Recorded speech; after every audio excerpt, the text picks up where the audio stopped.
segunda parte da série de vídeos para ajudar você a destravar a filosofia no Enem. Filosofia é uma das matérias mais difíceis e que as pessoas mais erram questões. Então, se você não assistiu o primeiro vídeo da série, ele vai estar na descrição. E esse é o segundo vídeo com autores do século XX e alguns outros autores que eu não trouxe no outro vídeo. Se você não é inscrito no canal, se inscreva que eu vou postar muito conteúdo bacana agora na reta final. E sem mais delongas, bora realmente pro vídeo.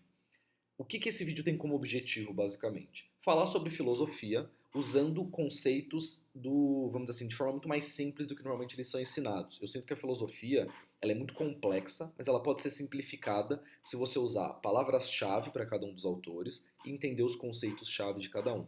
Normalmente, por mais que a filosofia seja complexa, ela pode ser resumida para cada autor em 3 ou 4 conceitos-chave, e eu vou trazer todos eles aqui. Então vale muito a pena prestar atenção. E se você quiser baixar o material com essa aula em PDF totalmente gratuito, o link está aqui na descrição. É só você clicar lá. Inclusive lá nesse link também tem outras possibilidades de treinamentos que eu tenho aqui, outros materiais gratuitos, então é bem bacana. E tem o grupo do WhatsApp também. Então já entra aqui no link. Esse link vai ter todas as coisas relacionadas aqui ao canal.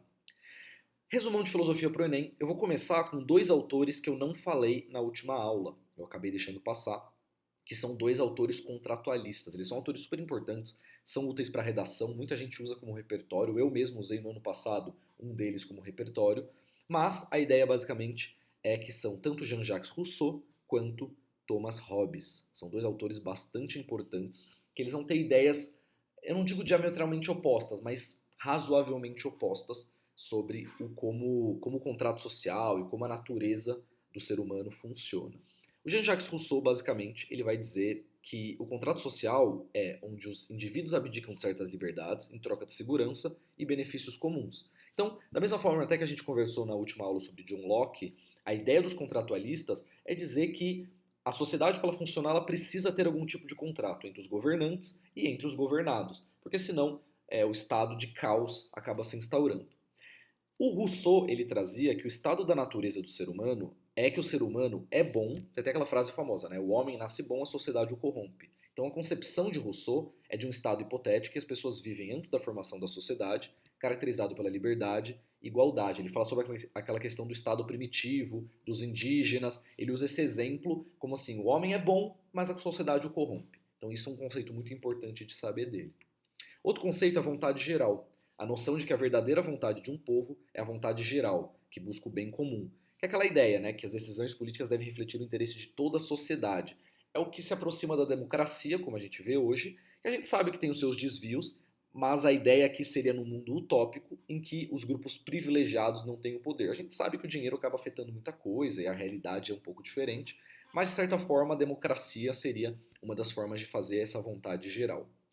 E Emílio da educação, isso aqui é uma parte bastante importante para repertório de redação, mas já caiu também como questão. É o livro do Rousseau que destaca a importância da educação na formação de um indivíduo virtuoso.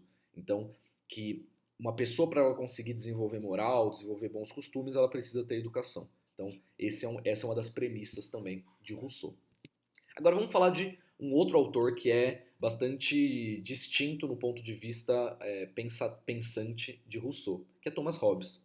O estado da natureza para o Thomas Hobbes, pelo contrário, é aquela ideia do homem ao lobo do homem. Então é o contrário. Na verdade, o Hobbes acreditava que o homem nasce ruim. Não, o homem já tem realmente uma maldade intrínseca. Então é um estado hipotético de guerra de todos contra todos, onde a vida é solitária, pobre, sórdida, bestial e curta.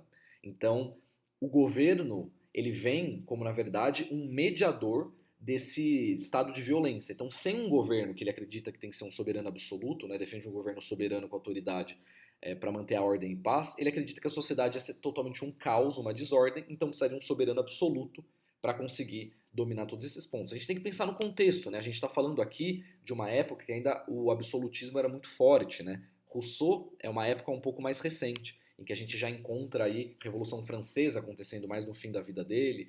Então, assim, é interessante entender essas diferenças de contexto. Tem uma diferença bastante grande de tempo entre eles, né? Então as ideias acabam sendo um pouco diferentes. E ele fala sobre o Leviatã também, que é o termo usado para descrever o governo soberano, que é como um grande monstro com o poder de manter a sociedade unida. A ideia do soberano absoluto para manter a sociedade unida é que, se ele não for absoluto, esse caos, esse estado de guerra caótico não consegue ser controlado. Então precisaria de um Leviatã, que até é uma figura bíblica, né? grande, poderoso e absoluto. Essa é um pouco da ideia da parte de Thomas Hobbes. Agora, então, depois a gente vê esses dois, que são complementos do vídeo anterior, eu vou passar para os filósofos do século XX. O primeiro deles eu trago é Jean-Paul Sartre. Jean-Paul Sartre vai ter basicamente três grandes ideias. O primeiro deles, que é pelo que ele é conhecido mesmo, é existencialismo. A filosofia de Sartre que enfatiza a liberdade, a responsabilidade e a autenticidade. Ele fala até, né, que nós somos condenados à liberdade. O que isso significa? Pensa por esse lado, né? Se você é totalmente livre, você pode tomar as decisões que você quiser. Só que a partir do momento que você pode tomar as decisões que você quiser, você vai arcar com todas as consequências das suas decisões. Você não pode culpar outras pessoas, você não pode culpar coisas externas. As decisões são suas à medida que a liberdade aumenta. Por isso que nós somos condenados à liberdade, porque isso pode ser também de uma forma muito cruel, trazida como uma falta de sentido. Não tem significado a sua vida porque você pode fazer o que você quiser, não tem nenhum motivo, não tem um fim. Essa é uma questão até um pouco de angústia também que os existencialistas trazem. Então, pensa assim, a liberdade ela é positiva na medida que traz, vamos dizer assim, a manifestação do que você quiser, só que ela é negativa na medida que você tem muitos caminhos em aberto, você pode fazer o que você quiser, a vida perde uma certa estrutura. Má fé. O conceito de Sartre é que a negação da própria liberdade, então de que a negação da própria liberdade e responsabilidade é comum por conveniência. Então, muitas vezes a gente nega essa liberdade, como eu falei antes, porque a gente acredita que isso vai trazer algum bem, nem que seja de uma forma inconsciente, né? Então aqui, ó, agir contra nossos valores verdadeiros por medo do julgamento dos outros. Então a gente acaba se moldando a sociedade, isso é uma coisa bastante comum, né? A gente se molda a sociedade a um grupo, a um ideal, a uma linha política, a uma linha ideológica, porque a gente acredita que a gente vai ser mal falado ou julgado pelos outros se a gente não o fizer. Então a gente não é verdadeiramente livre. Então esse é o conceito de má fé. Absurdidade, a noção de Sartre de que a vida humana é inerentemente absurda, pois buscamos significados num mundo indiferente. Então essas três ideias elas se complementam. Por existir o existencialismo, de um lado a gente tem a má fé e de outro lado a gente tem a absurdidade, que é tentar encontrar sentido num mundo indiferente, um mundo em que não tem um sentido estruturado, é um absurdo. Então essa é uma ideia bem corrente dentro dos existencialistas, sendo Sartre um dos principais. Segundo filósofo, Martin Heidegger.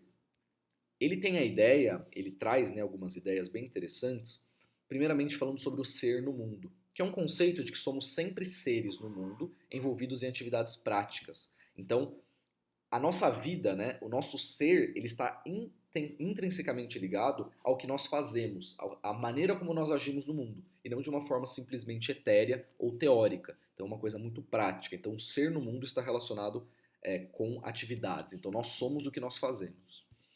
Autenticidade. A busca de Heidegger pela autenticidade, ou seja, viver de acordo com nossa própria essência.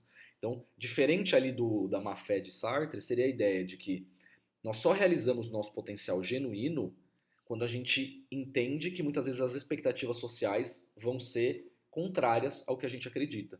Então, a partir do momento que eu quero, por exemplo, ser um músico e a sociedade diz que eu preciso ser engenheiro e eu não sou um músico, por exemplo, eu estou perdendo a minha autenticidade. Isso pode ser bom, pode ser ruim, depende, o julgamento vai ser em cada situação. Mas é uma coisa a se pensar. O vestibular é uma coisa que traz muito da autenticidade, né?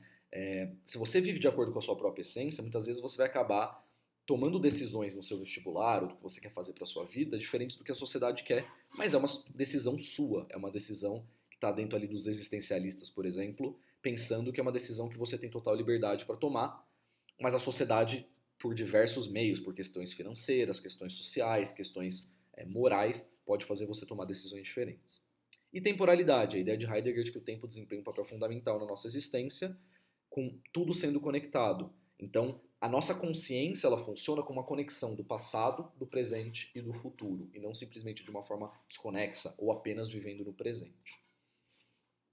Simone de Beauvoir, também uma existencialista, mas a Simone de Beauvoir ela tem um ponto específico, que ela é uma grande representante do feminismo. Inclusive, Simone de Beauvoir e Sartre, eles eram amantes, né? Eles não chegaram, acho que, a ser casados, mas eles viveram juntos por muito tempo e interagiram bastante. E eles discordavam de muitos pontos do próprio existencialismo.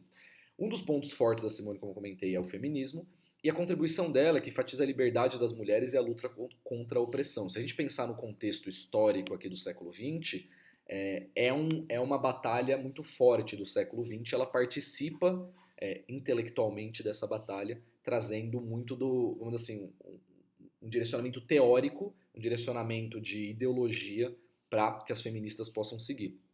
O Segundo Sexo, que é a obra que critica a opressão das mulheres, até ela chama de um segundo sexo, né, como se fosse uma coisa inferior, trazendo o que existe na sociedade como se fosse uma inferioridade, e argumenta que as mulheres são frequentemente definidas em relação aos homens. Então, por que segundo sexo? Porque é como se os homens fossem o primeiro e as mulheres fossem uma abstração, né? Fossem vamos dizer assim, uma diferenciação dos homens e não um sexo separado, vamos dizer assim. Ambiguidade, o conceito de que a liberdade é acompanhada pela ambiguidade, com escolhas morais frequentemente difíceis de tomar. Então aqui tem muito relação com Sartre. Logicamente, eles interagiam, eram amantes, eles também tinham uma questão filosófica próxima em alguns aspectos. Camus, sendo o último existencialista mais conhecido, ele traz também um conceito de absurdo, de que a vida é absurda, pois buscamos significado no universo indiferente. Só que diferente de Sartre, ele traz isso no romance O Estrangeiro, que é um romance até que a história é basicamente que um homem vai lá e mata outro sem motivo por causa da situação do ambiente, tá tudo muito... O livro é muito caótico, né? E aí, do nada, ele mata alguém e isso se transforma numa coisa muito maior. E ele tem esse livro, esse conceito da revolta de Sísifo. O que foi o mito de Sísifo? Isso é muito até interessante para saber para as redações.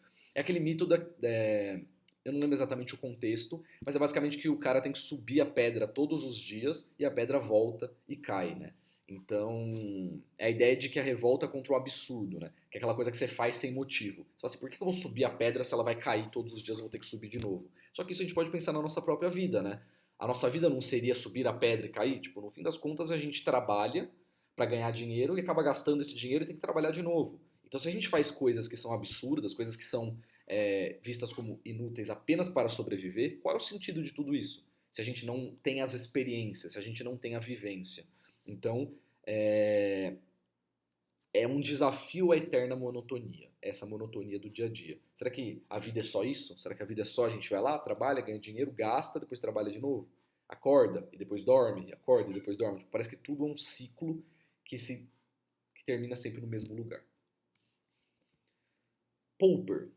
Sociedade aberta, o conceito de Popper de uma sociedade caracterizada pela crítica, tolerância e abertura a diferentes pontos de vista. Então, no fim das contas, como outros filósofos que a gente comentou, é uma pessoa ponderada, uma pessoa que acredita que a sociedade deve ser o conjunto de uma possibilidade de tolerância para que várias ideias possam fruir, várias ideias possam florescer. Mas existe o paradoxo da tolerância, né? A ideia é que a tolerância ilimitada leva à destruição da própria tolerância. Então isso é uma coisa muito interessante, né? Até que ponto eu posso tolerar alguma coisa? Aqui a gente entra pensando no contexto. De novo, é muito importante pensar no contexto histórico que essas pessoas estão inseridas. A gente está pensando num contexto em que passam movimentos históricos, como o movimento, por exemplo, da Alemanha pré-guerra, que é um movimento aí fascista e tudo mais. Fascista na Itália, né? E normalmente quando falo esses nomes aqui no YouTube não é muito bem falado. Então vocês sabem do que eu estou falando. Estou falando aí do ditador da Alemanha pré-Segunda Guerra Mundial. Então a ideia basicamente dele é que se você deixa essas ideias disseminarem por uma questão de tolerância, você acaba deixando ideias absurdas disseminarem. Então tem que existir algum tipo de controle mínimo sobre as ideias quando elas partem para esses pontos errados. Na verdade, ele não fala sobre controle, eu que estou falando aqui. É isso. Esqueçam isso, ele fala sobre só o paradoxo da tolerância. Racionalismo crítico, a filosofia de Popper que destaca a importância da crítica, do ceticismo e da racionalidade na busca do conhecimento. Então, a ciência ela avança por meio de conjecturas e refutações. A gente tem que pensar, o que se acreditava da ciência em 1800 mudou muito em relação a hoje. Mas ainda assim, foi a construção, tendo 1800, 1900 e outros momentos, que trouxe o que a gente tem agora. O caminho da ciência nunca vai ser sair do errado para o certo, sair do desconhecido para o certo. Às vezes vai sair do desconhecido para o meio certo, para o mais certo, para o mais certo, até chegar um dia que possa ser que a gente entenda tudo com 100% de certeza, o que eu acho que é muito difícil, mas ainda assim caminha dessa forma. Hannah Arendt. Ela vai ter 3 conceitos aqui. pensa em Hannah Arendt, a gente vai lembrar sempre muito do totalitarismo. Mas vamos começar aqui por ação política. A ênfase de Arendt é na importância da ação política como uma atividade que envolve a liberdade e a participação pública. Então ela era muito defensora de protestos, do engajamento cívico, das passeatas, greves, debates, tudo isso são formas da população se manifestar. O banal e o mal. O termo cunhado por Arendt, e lembre desse termo aqui, esse termo ele costuma cair no Enem e é bom também para redação. Hannah Arendt tinha uma boa citação para redação quando você pensa em qualquer coisa relacionada a, por exemplo, direito dos trabalhadores, alguma coisa de sindicalismo, alguma coisa sobre repressão, sobre educação, tudo isso pode ter como pano de fundo Hannah Arendt. Esse termo banal e mal, termo cunhado ao descrever a natureza banal do mal, traz muita questão, por exemplo, do Holocausto, né? Pensando que quando você tem um contexto em que as coisas são tão ruins e acontecem coisas tão horríveis como o Holocausto, por exemplo, as pessoas que estão dentro desse sistema, como por exemplo as perpetrantes, as pessoas que fazem realmente o mal, vamos dizer, os guardas, ali os alemães daquele momento, eles banalizam o mal. Quando você, por exemplo, você tem uma situação em que todas as pessoas acreditam que é normal, por exemplo, acabar com a vida de uma pessoa, isso se torna uma coisa comum dentro daquele contexto e acabar com mais uma vida não vai fazer muita diferença. Então isso é muito interessante de pensar, que às vezes até uma reflexão pessoal minha abre um parênteses. Eu estava refletindo sobre isso um outro dia, que eu gosto muito de ler sobre esses assuntos. Faz menos de 100 anos que a gente teve um holocausto. Assim, e o Holocausto foi um dos piores genocídios da história, mas tiveram outros genocídios muito ruins também, talvez até piores do que o Holocausto, recentes. No Japão, teve ali na Ásia, teve em alguns países também, na própria China. Então, assim, teve muitas coisas ruins que aconteceram há muito pouco tempo. Então, assim, a gente não está tão distante de uma situação de caos. Por isso que eu acho que esses filósofos são tão importantes de serem estudados. Quando a gente pensa na realidade da nossa sociedade atual, a gente pensa que a gente é civilizado, que a gente está numa sociedade em paz. Não é verdade, assim, a gente está a poucos passos de entrar numa terceira guerra mundial, ou a gente está a poucos passos de entrar num conflito parecido com, que possa trazer questões humanitárias como foi o Holocausto. Então, assim, é muito importante saber essas coisas para que essas coisas não se repitam. É aquela frase que todo mundo já conhece, mas ela é importante. Um povo tem que conhecer a sua história para que ela não se repita. E quando fala história, é história negativa. É importante conhecer a história. Então por isso que fecho parênteses, mas eu acho que isso daqui é um conceito muito importante, até mesmo para se saber para a vida, não só para o Enem. Fala agora do totalitarismo, análise de Arendt dos regimes totalitários e a perda de liberdade política individual. Todos esses conceitos se conectam, né? O que basicamente esses três conceitos falam? A existência de um totalitarismo acontece muitas vezes por uma falta de ação política, que ela comenta aqui, e que perpetra, que faz acontecer o banal e o mal. Então, num regime totalitarista, em que as pessoas vão ficando quietas, as pessoas não falam, as pessoas não reagem, as coisas vão ficando banais, porque o mal se banaliza. É muito fácil você tornar um sistema totalitarista um sistema com coisas, com crimes contra a humanidade. Não é difícil isso acontecer. Próximo filósofo, Zygmunt Bauman, outro filósofo muito bom também para citar em redação. Ele vai ter três conceitos aqui principais. Modernidade líquida, conceito que descreve a natureza fluida e instável da sociedade contemporânea. Aquela ideia do amor líquido, das conexões líquidas, de que tudo é fluido, nada é perpétuo, nada dura, as coisas são muito rápidas. E isso realmente a gente percebe na sociedade atual. Individualização, análise de Bauman da crescente ênfase na autonomia individual. Então, pensando que a sociedade deixa de ser tão importante no ponto de vista, por exemplo, dos núcleos familiares, dos núcleos das comunidades, que era uma coisa muito mais comum antes. A gente vê que as pessoas estão muito mais individualistas. Elas moram sozinhas, têm menos amigos, têm menos contato com a própria família. Então, tudo isso vem acontecendo na sociedade atual.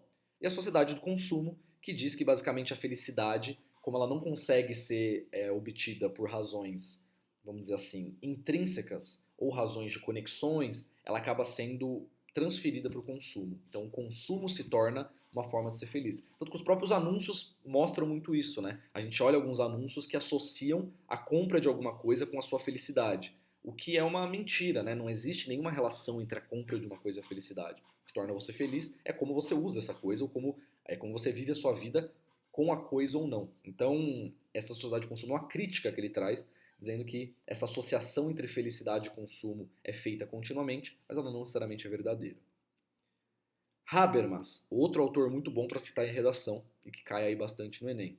Ele vai falar sobre ação comunicativa, o conceito central que se refere a interações racionais em que os participantes compartilham informações e buscam entendimento mútuo. Vamos lembrar aqui em cima do que a gente falou sobre o Popper da sociedade aberta. É um conceito parecido, que diz um diálogo político onde os participantes discutem com base em argumentos racionais.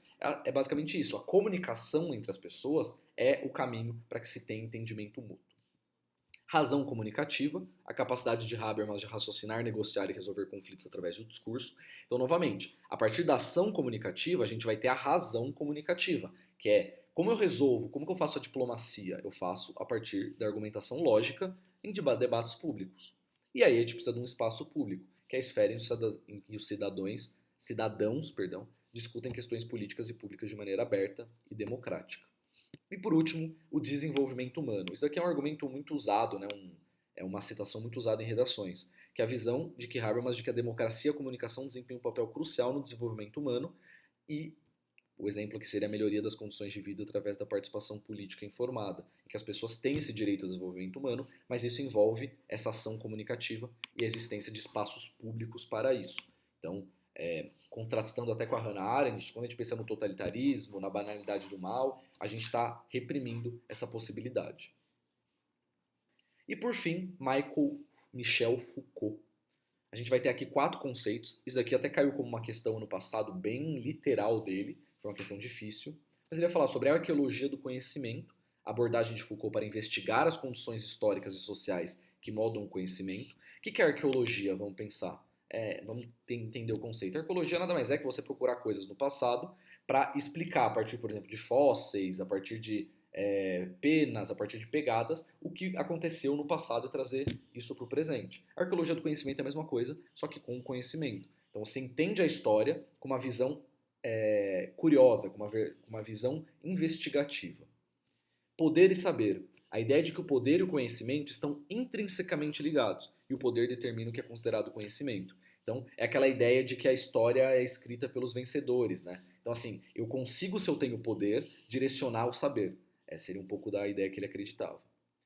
Panoptismo, o conceito de Foucault que descreve uma forma de controle social em que as pessoas se autorregulam devido à constante vigilância.